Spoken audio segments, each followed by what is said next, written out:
from the University of Neuchâtel. He's going to speak about Densydal twists and C0 symplectic geometry and barcodes. So please go ahead. Hi, thanks a lot for the invitation. It's a great pleasure for me to speak here. And what I will present is from my PhD thesis, which was done under the supervision of Vincent Emilière and Alexandru Oancea. The goal of this work was to answer the following question, which was asked by Ivan Smith. Is the square of the Densydal twist connected to the identity in sim bar of M omega, where sim bar is the C0 closure of simp and M omega is the Liouville domain? So quickly, the answer to this question is no. Okay, so we will be working in a Liouville domain, and all the Lagrangian manifold we will consider will be exact.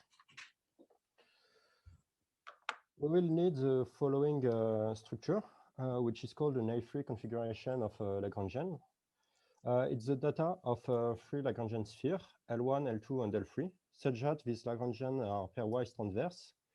They intersect L1 and L2 and and L3 intersect at only one point, and L1 and L3 does not intersect. Such structure can be found in, for example, minor fibers of type A3 singularities. It was proven, I think, by Seidel. We'll also speak about A2 configuration, which is simply two Lagrangian spheres which transversely intersect at only one point.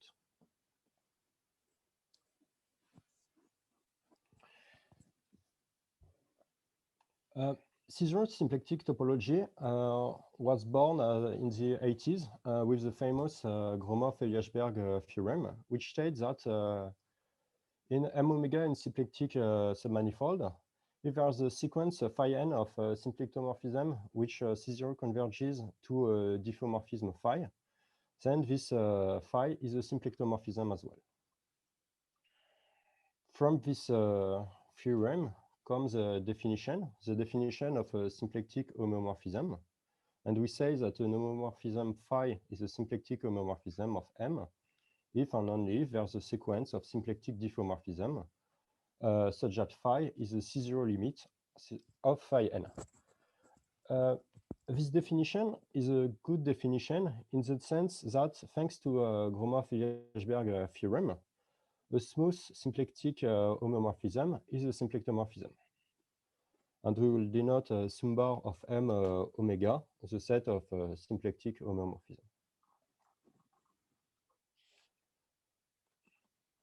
So during the last 10 years, C0 symplectic topology has been studied a lot. There are many results.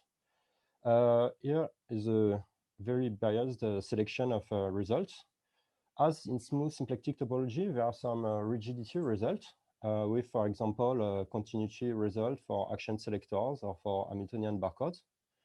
But we also have some flexibility results with example of exotic behaviors.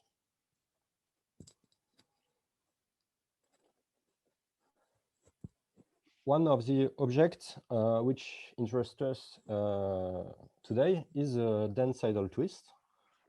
This morphism was introduced by Arnold, and it's the generalization of the classical Den twist on surfaces.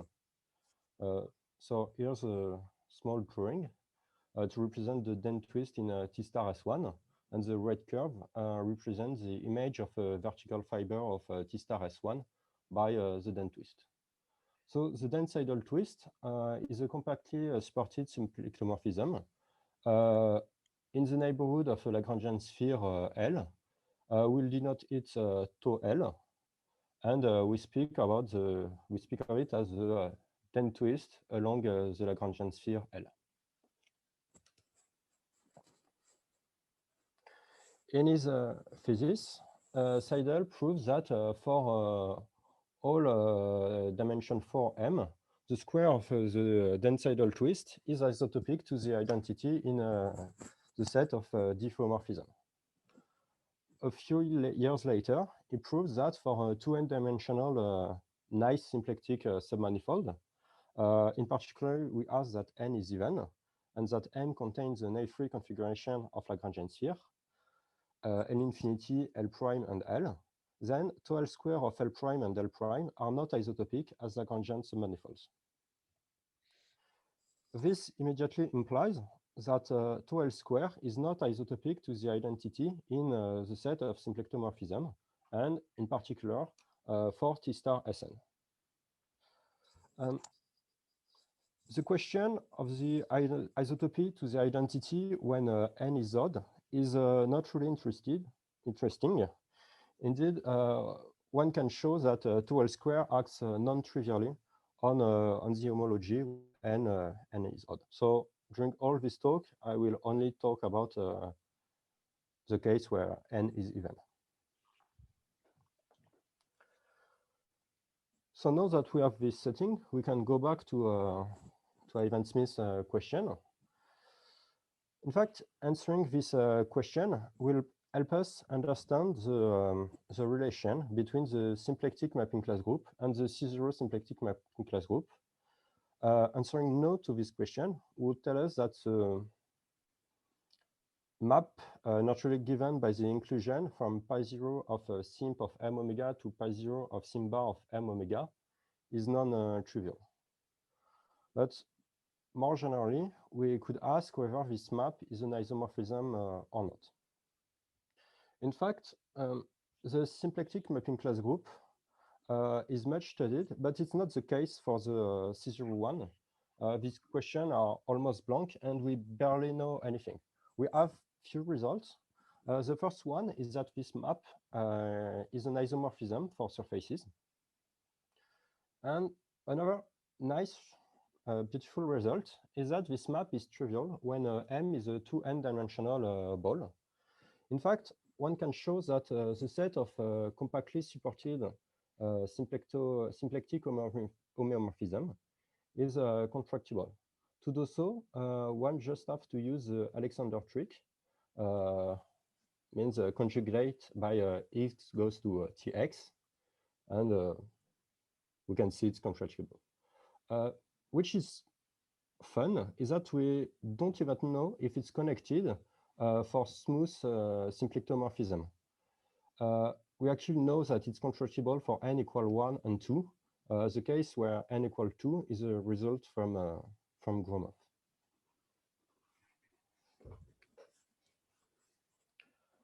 Okay.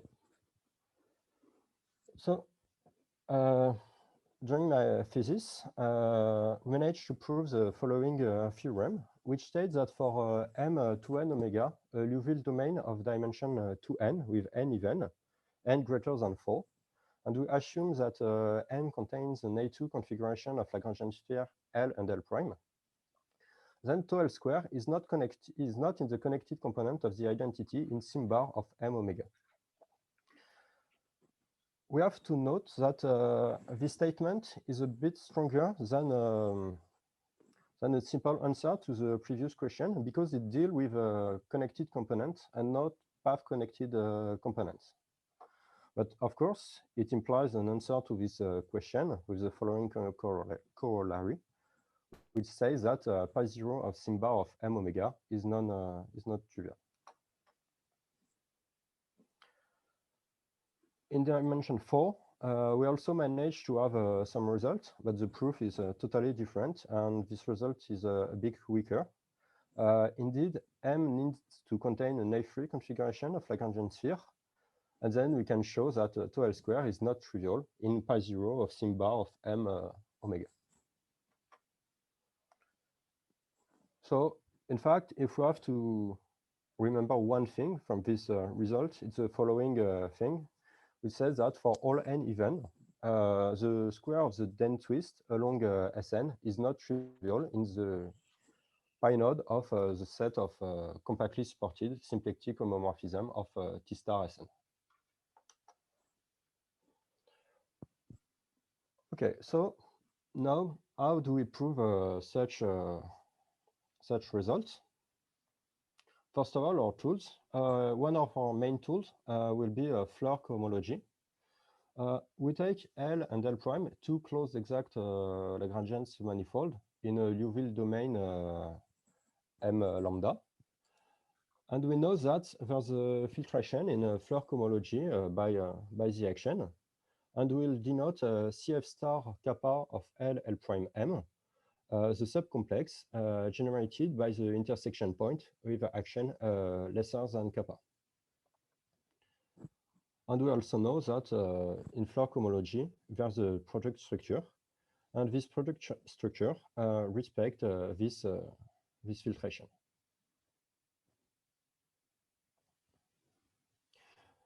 This filtration gives us a family of vector spaces indexed by the action, together with some maps. And this kind of structure has a name. It's called persistence modules. And there's a nice way to draw this persistence module, which is barcodes. Barcodes are simply a collection of intervals. As we're doing topology, I'm happy to say that there's a distance on this barcodes, which is called the bottleneck distance. So here's the drawing.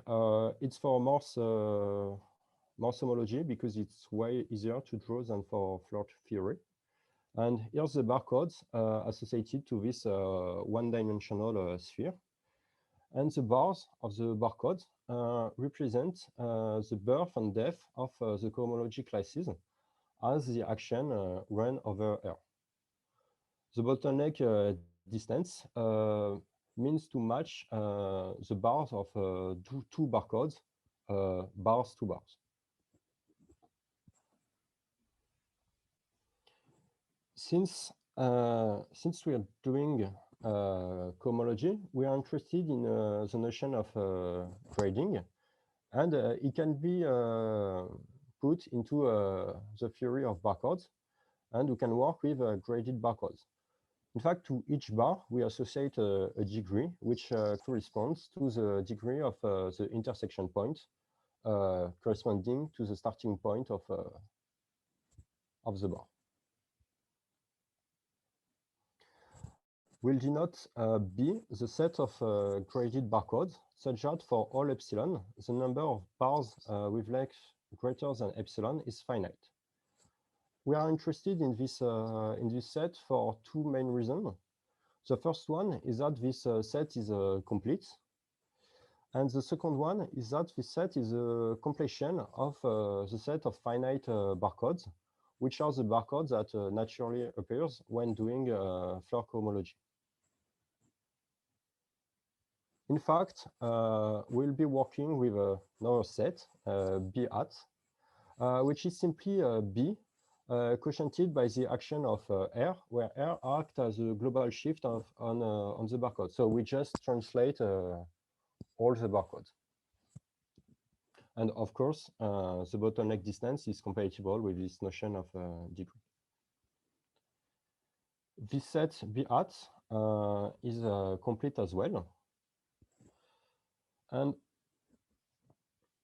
these sets are really nice for us because some aspects of their topology is really easy to understand. What interests us here is connected components of B hat, and these connected components are simply given by the number of semi-infinite bar in each degree. So, brief summary, we have two Lagrangian submanifold L and L prime. We get a persistence module CF star kappa of L prime M, and we denote the associated barcodes B of L prime M or B hat of L prime M, depending on what we're interested in. So total cohomology HF star of L prime M is given by the semi-infinite bars, and the number of semi-infinite bars give us the rank of this cohomology. The last notion we are interested in is a spectral norm. which was introduced by Viterbo. In terms of barcodes, it's quite easy to understand. It simply the difference between the action of the highest semi-infinite bars and the lowest one. So now we have all our tools. We can move to a sketch of a proof. And to prove the results on the dense idle twist, we'll use this tool theorem, which states that for a Liouville domain M with two closed exact Lagrangian submanifold L and L prime, such as H1 of L prime is equal to 0, then the map, which associates to symplectomorphism phi the barcode B hat of phi of L prime L, is continuous, and it continuously extends to a map from sim bar of M omega to B hat. This has two useful consequences. If phi and psi are two symplectomorphisms in the same connected component of sim bar of M omega, then the two associated barcodes will be in the same connected component of B hat. And we have exactly the same consequence for path connectedness. So how do we prove such a theorem? It will be done in two steps. The first step is done by the following proposition, which bounds the bottleneck distance by the spectral norm. So we have a Liouville domain M, two closed exact Lagrangian submanifold, such that H1 of L prime is equal to 0. Then the map, which associates to phi the barcode B hat of phi L prime L, is continuous with respect to gamma. So this proposition and its proof was inspired by a paper from Kislev Sheluchin. And the idea to prove this proposition is to use the product in a Floer cohomology to produce a matching between the barcodes, which will give us this bond by the spectral norm. To find a good element of HF star of L prime phi of L prime, by which we multiply, we need to understand this cohomology. This, in fact, is done by retracting phi of L prime onto L prime by the opposite of the Liouville flow in T star L prime to get nice upper bounds on the energy. And we get this isomorphism between the homology computed in M and the homology computed in T star L prime. This isomorphism is nice enough to respect the filtration. So here's a drawing of what happens to the barcodes during with this retraction by the Liouville flow. And you can see that it just shrinks the different bars of the barcodes. Okay, so now we have bounded the bottleneck distance by the spectral norm. The second step, obviously, is to bound the spectral norm by the Caesar distance.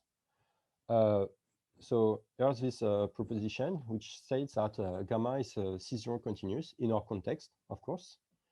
And this proposition is simply an adaptation of a Biowski-Miller-Sefardini result, which proves the same thing where the Lagrangian was isotopic to the zero section in a cotangent bundle. So when we put these two propositions together, we get our tool theorem. And now we can move on to the proof of this result regarding the dense idle twist. So I have right here again, for your sake, the statement. And the first step to prove this is to compute Seidel exact triangle regarding the dense idle twist. And we can show that HF of tau L square of L prime is not equal to HF of L prime. Then we'll proceed by contradiction. And we assume that tau L square is in the connected component of the identity in sum bar of M omega. Then our tool theorem tells us that their associated barcodes are in the same connected component. But as I said earlier, the cohomology, the number of the semi-infinite bars gives us the total cohomology, but it also gives us the connected components in the set of barcodes. Since these two cohomology are different, we get a contradiction, which prove this theorem. The case when n equals 4 is a bit easier, since we know that the nearby Lagrangian conjecture is true for T star S2, and we can almost immediately get a contradiction with Seidel results. But we only have a result on path connectedness. And I think this concludes my presentation. Thanks for your attention. Thank you very much. So thanks a lot for the talk, and we have 10 minutes of questions and discussion. So please go ahead. I have a question. Yeah. Hello. Yeah, I can hear you. Can you go back to the slide where you're applying this Liouville flow to retract to T star L? Yes. I thought the Liouville flow was contracting M towards the Lagrangian skeleton, but here you're saying it goes towards a neighborhood of L prime. Is L prime close to the Lagrangian skeleton, or am I missing something? No, it's okay. To be more clear, I simplified the statement of this proposition. Actually, the real statement is that we have a local Lipschitz continuity, kind of. So we ask that phi is close enough to the identity, and so that phi of L prime is in the Weinstein neighborhood of L prime, and then we can use the Liouville flow in T star L prime. Okay. Yeah. I see. Okay. Thank you.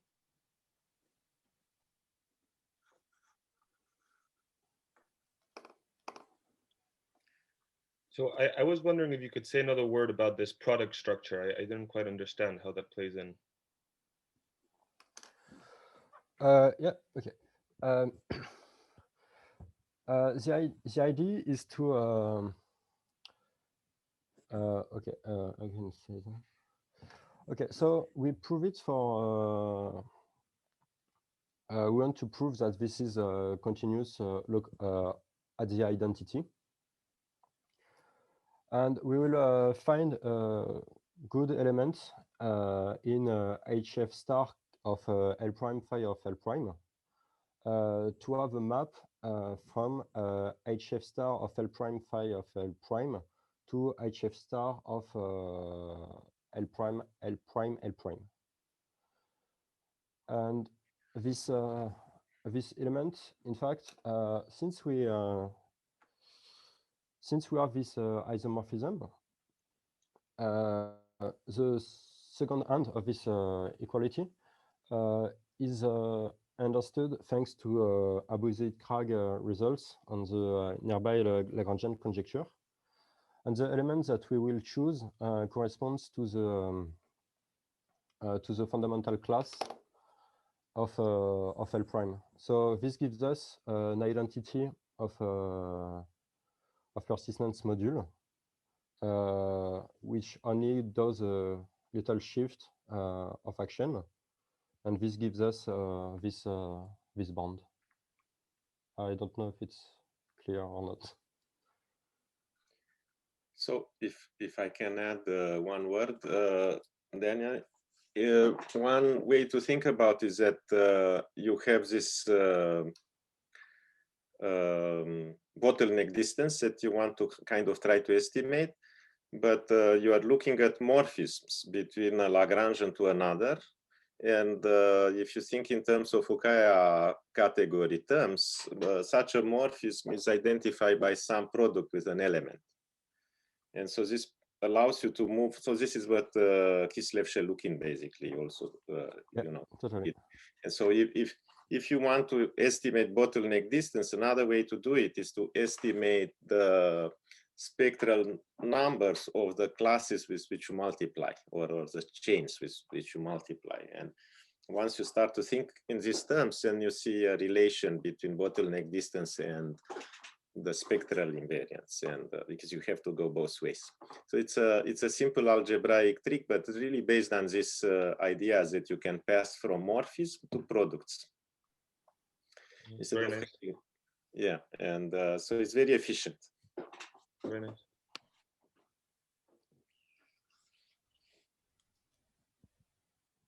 Sorry, I interrupted. Other questions maybe? So we still have some little bit of time of questions for Alexandra.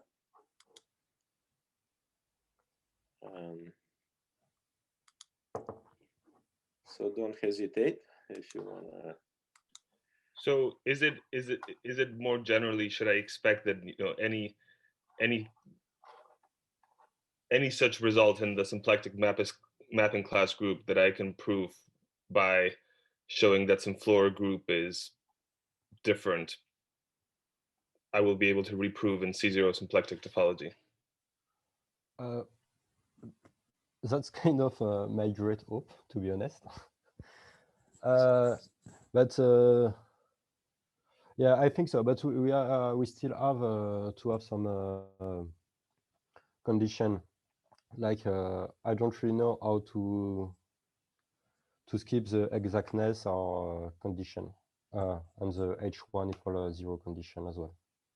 But for me, it will yeah, it will be we can try to generalize this.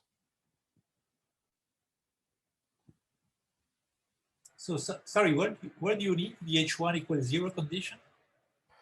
It's to be sure that for all phi of L prime is still exact.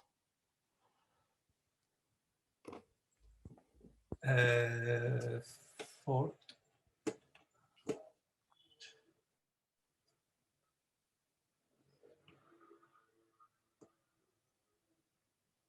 but you could not put that as an assumption on phi? Yes, yes, yes, of course. But since I okay, yes, I think I can we can have this assumption of phi, because the thing that is important is that phi of L prime is equal to is exact. But since we at the end we want phi to be a symplectic homomorphism, we need to have a sequence of phi n which C0 converges to phi, and that for all n, phi n of L prime is exact as well. So maybe we can ask that, but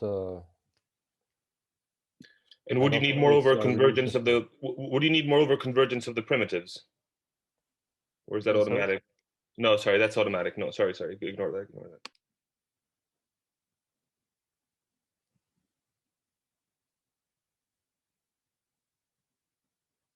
Yeah, and for this, in fact, for this result on the dense L twist, it was this condition H1 of L prime equals 0 was enough, because we are working with sphere, so we automatically have this this condition, and we don't have then to put any assumption on phi.